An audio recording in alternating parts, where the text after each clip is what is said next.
Hello and welcome to another edition of the Stew with JT Brew here on Fantasy in Frames. It's NFL betting show week 6. Stick with me. You're in the stew. You up on trades and why you move. You ain't designed to lose. Find you jumping over seemingly nothing, racking up points. Makes the game a little more fun to watch. Can drop release. We started with the mock draft and now we making a mockery of the leaderboard. Quite obviously not a scrub, so start an institute. Make evaluations like a commissioner do. It's to the point your wife make you watch in a different room. Update your roster and pick and choose when you get some news. Not much that we enjoy more than sifting through through new statistics to make it to our end zones through different routes. Universities, institutes, down to homies who click in groups. I introduce you to the Stew with JT Brew.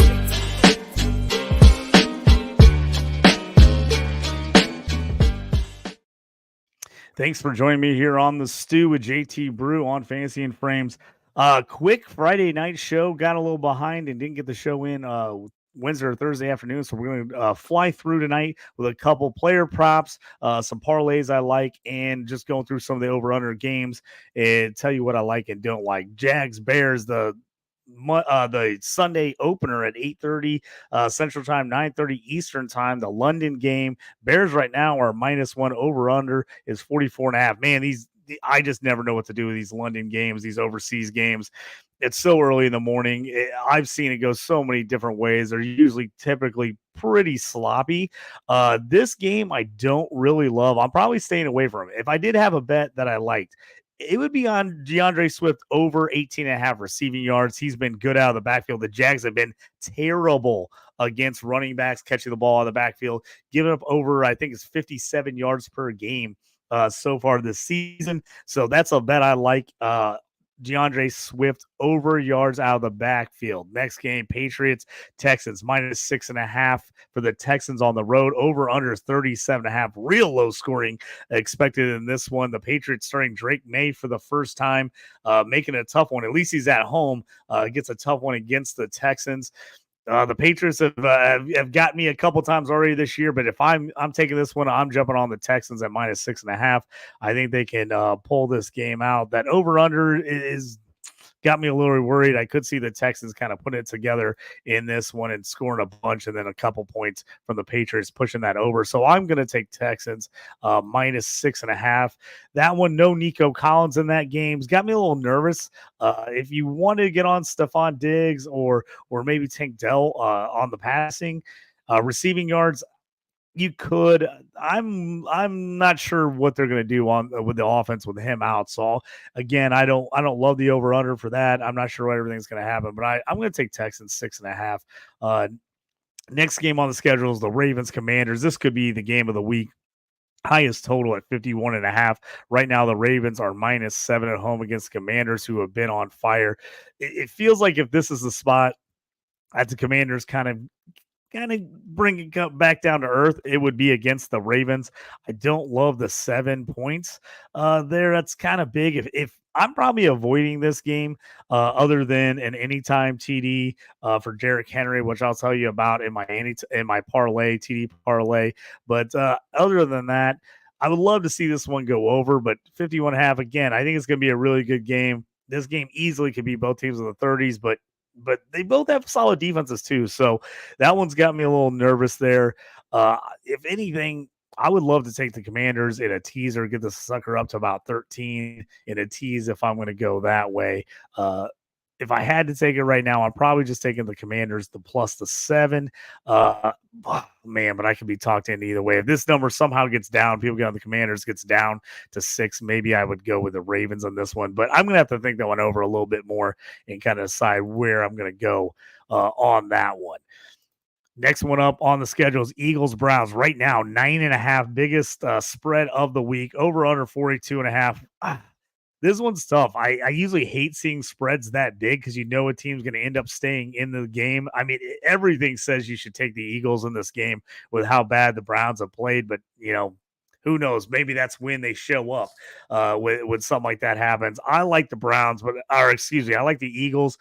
9.5's a lot. I'd really like to take them in a teaser, get this sucker down about 3.5, so they can win this game by 4 to a touchdown. I'm probably putting the Eagles in a tease. if you force my hand, I would take the Eagles to cover the 9.5. But these are the spots I always feel like I get burned in taking a team that I feel good about coming off. Going against a Browns team is really struggling, but this would be the week that the Browns show up because of that reason. Next afternoon game is Packers at home against the Arizona Cardinals. Right now, it's -5.5 for the Packers. Over under is 47. I don't know what to do with the Cardinals. They look great one week, terrible the next. They're kind of all over the place. This is a game that the Packers probably win. I don't know if I feel good with a point spread. I'm probably avoiding this game. I do like Jaden Reed for a touchdown. It looks like Christian Watson might be out.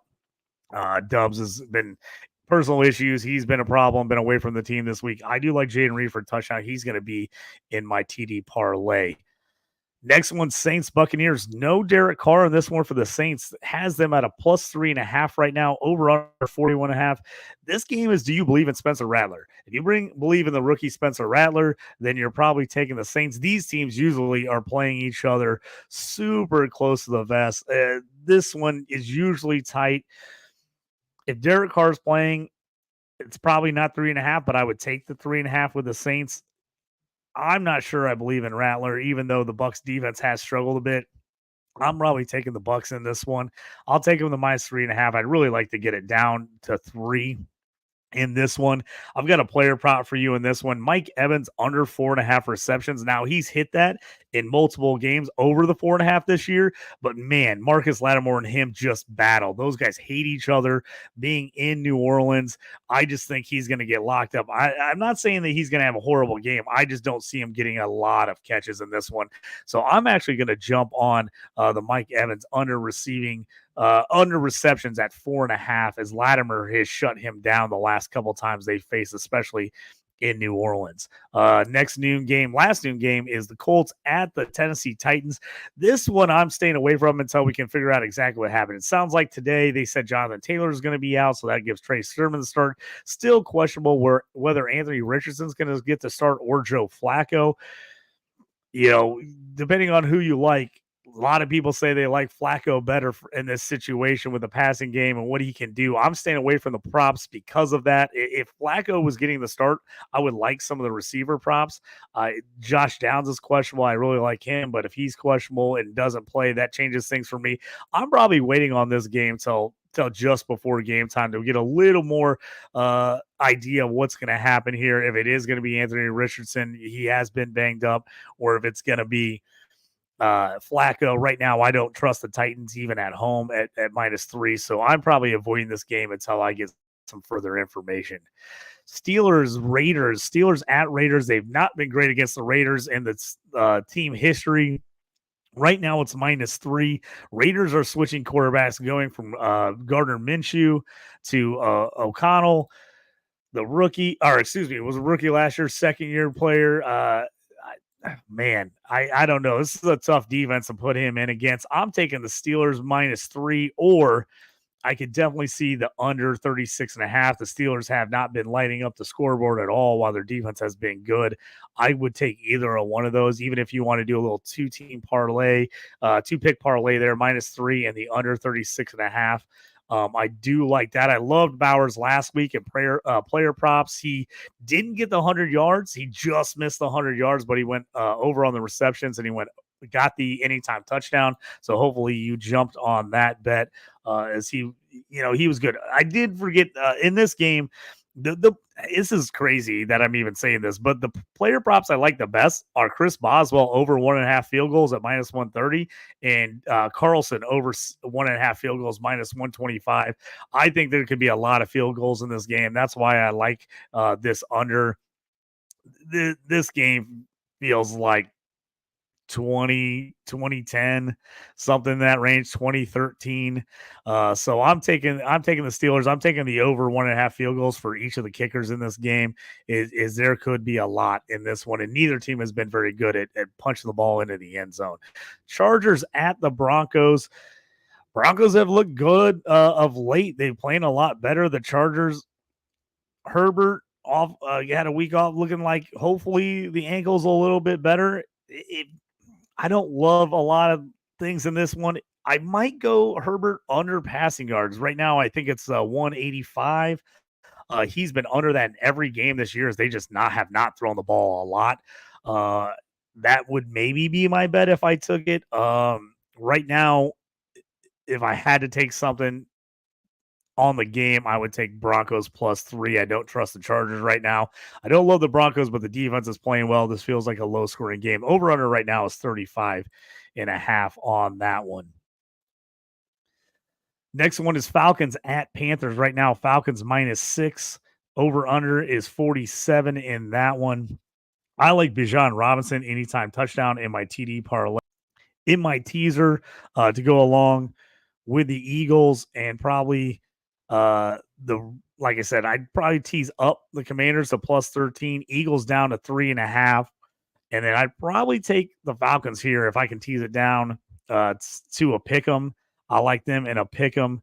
I'd take those three teams and then probably the Steelers +3. Even if they lose this game, I don't think they lose by more than 3, as every game they've had has been super close. They really, a couple bad plays, penalties, and stuff the last couple games cost them against the Cowboys and against the Colts. I think +3, you could definitely get yourself a push because if the Raiders win this, I think it's going to be close. So that's going to be my teaser of the week.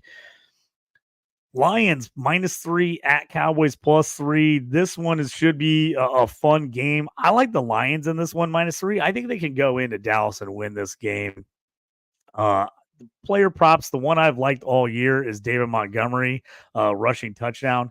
He's been nice. I do like the CD Lamb over receiving yards. I think it's 80 right now. I do like him over in that. So that would be my other play. The Sunday night game, Bengals Giants -3.5 for the Bengals at the Giants. Over unders 47. Quite a few guys questionable in this game. Sounds like Malik Neighbors is not going to play. Devin Singletary is questionable for the Giants. If I had to take a lean on this one, I'm leaning the Bengals, even though the Giants have played pretty well this year. Sneakily good have been the Giants in some games. The Bengals in this one, I'm going to give you my JT parlay play of the day, and this is going to be on the Sunday night game, same game parlay for +650 right now on DraftKings. I'm taking Jamar Chase anytime touchdown. I'm taking Jamar Chase over 70 receiving yards. I'm taking Wendell Robinson over 5.5 catches for the Giants. Also, Robinson over 40 receiving yards. Taking Chase Brown over 12.5 receiving yards. Now, he is questionable right now. So if you want to wait on that bet and maybe take that leg off, if he ends up looking like he might not play, then maybe you do that. But I like Chase Brown over 12.5 receiving yards. And I like Joe Burrow to pass 225 passing yards in this game. The Giants have not been great against outside receivers. That's why I like Chase in this one. If you like T. Higgins, I can see you taking him over receptions or yards as well. But if you throw that all together, that's +650 on the JT parlay, same game parlay for Sunday night. Jamar Chase, anytime touchdown, over 70 receiving yards. Wendell Robinson, over 5.5 receptions and over 40 receiving yards. Chase Brown, 12.5 receiving yards, over that. And then Joe Burrow, over 225 passing yards, +650 right now on FanDuel. Or excuse me, that one's on DraftKings. My anytime TD for you this week, I'm going to give you Derrick Henry, Jaden Reed, Bijan Robinson, and I like Cade Otton. Evans has had a hard time going against Lattimore. The second, especially the cornerbacks, have been pretty good this year for the Saints, some of the highest IDP scores in the league. I think Cade Otton against a banged up linebacker core, and the safeties haven't been great. I think Cade Otton breaks through. He's +285 for an anytime touchdown. But if you put those four players together, Henry right now is -265, Jaden Reed's +100. Bijan's -140 and Cade Otton's +285 anytime touchdown. Throw those together, you can get +1,718 right now on DraftKings, +1,718 for anytime TD for those four players. That is my play there. And I've got one other play I kind of like, just a little bit of a random one. Ravens and Commanders. And you can double up if you want to take touchdowns for these players individually if you had a good feel. You can take right now at plus 125 for both teams to get a rushing and passing touchdown in this game. Like I said, this is expected to be the highest scoring game of the week. You got Lamar Jackson versus Jaden Daniels. Great QB matchup. Both guys can run it in. Both guys can throw it. Right now, you can get it plus 125 for each team to get a rushing and passing touchdown in the game. I do like that one. And if you want to kind of add on to that and take specific players to catch a touchdown pass or a rushing touchdown, obviously feel free to jump on there and do that. So just a quick one today for you guys. Sorry, a quick hit is it's been a crazy week, been real busy, a little under the weather earlier in the week. So kind of a little bit late getting this out, but I appreciate everybody coming on, checking us out. Got any questions, follow me at JT Orange on the X or Twitter, as we like to call it. I'll put my JT Parlay play of the day on there. I'll also throw in other bets as we get closer to game day. Make sure you're following everything on Fantasy and Frames. Tuesday night, we have my college football gambling show with Ben Dyer. Me and him get on there, go through all the college football action for the week on Tuesday nights. Also, if you're into hockey season's here. All Around the Ice podcast, also here on Fantasy Frames, is Tuesday night. So check that out. Wednesday night, just a slew of shows with Dynasty 365. All kinds of shows. We got the IDP show late night, bunch of stuff all day long. We got the DFS show coming up later tonight. So make sure you jump on and check that out as well. Please click subscribe, like everything, comment if you can. That always helps us out. And we appreciate everything and everyone that's following us. Thanks for everyone and tuned in for this little quickie here on a Friday night. I appreciate it. We'll check you next time. May all your bets hit and the trading never quit. See you next time in the stew. You up on trades and why you move, you ain't designed to lose. Find you jumping over seemingly nothing, racking up points, makes the game a little more fun to watch. Can drop release, we started with the mock draft and now we making a mockery of the leaderboard. Quite obviously not a scrub, so start an institute, make evaluations like a commissioner do. It's to the point your wife make you watch in a different room. Update your roster and pick and choose when you get some news. Not much that we enjoy more than sifting through new statistics to make it to our end zones through different routes. Universities, institutes, down to homies who click in groups. I introduce you to the stew with JT Brew.